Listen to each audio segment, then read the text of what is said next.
Ghanaians have been advised to consider wastewater as a valuable resource requiring safe management. This comes on the heels of how people undervalue wastewater as a potentially affordable and sustainable resource.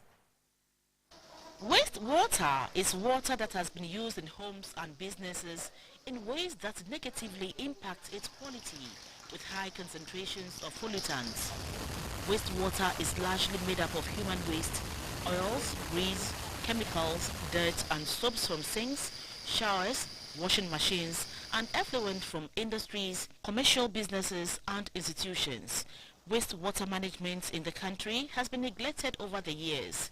Due to population growth, accelerated urbanization and economic development, the quantity of wastewater generated and its overall pollution load are increasing. The 2017 UN Water Fact Sheet indicates that globally, over 80% of the wastewater generated by society flows back into the ecosystem without being treated or reused.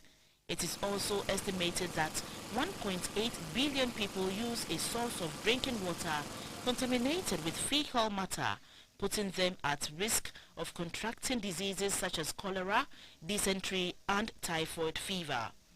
Currently in Ghana, less than 10% of wastewater is treated nationally.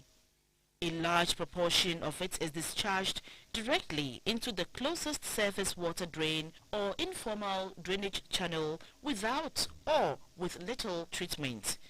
The various districts and municipal assemblies are responsible for waste management, but most of the waste treatment plants, like that of the Tema Metropolitan Assembly TMA, are just limited to primary treatment using a system called stabilization ponds.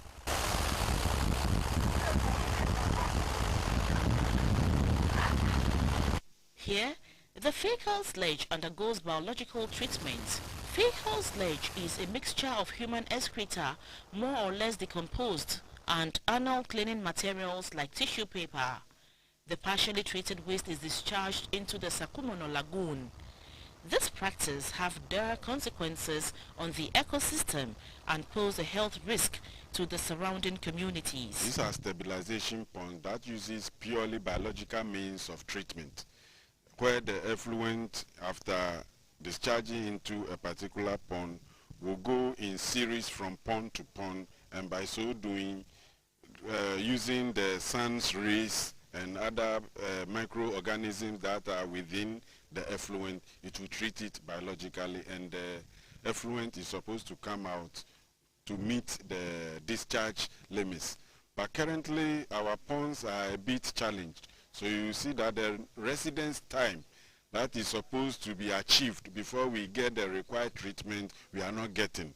And also, the trucks at times go in for industrial effluents, which are heavy in other unwanted substances that make treatment difficult biologically, such as the lead and other means. The opportunities from exploiting wastewater as a resource are enormous. The experts suggest that nations must take pragmatic steps to improve the water quality from their sources by reducing pollution, eliminating dumping of liquid and solid waste, and minimizing the release of hazardous chemicals and materials. Suyukwo Kwakutre, GBC 24, Accra.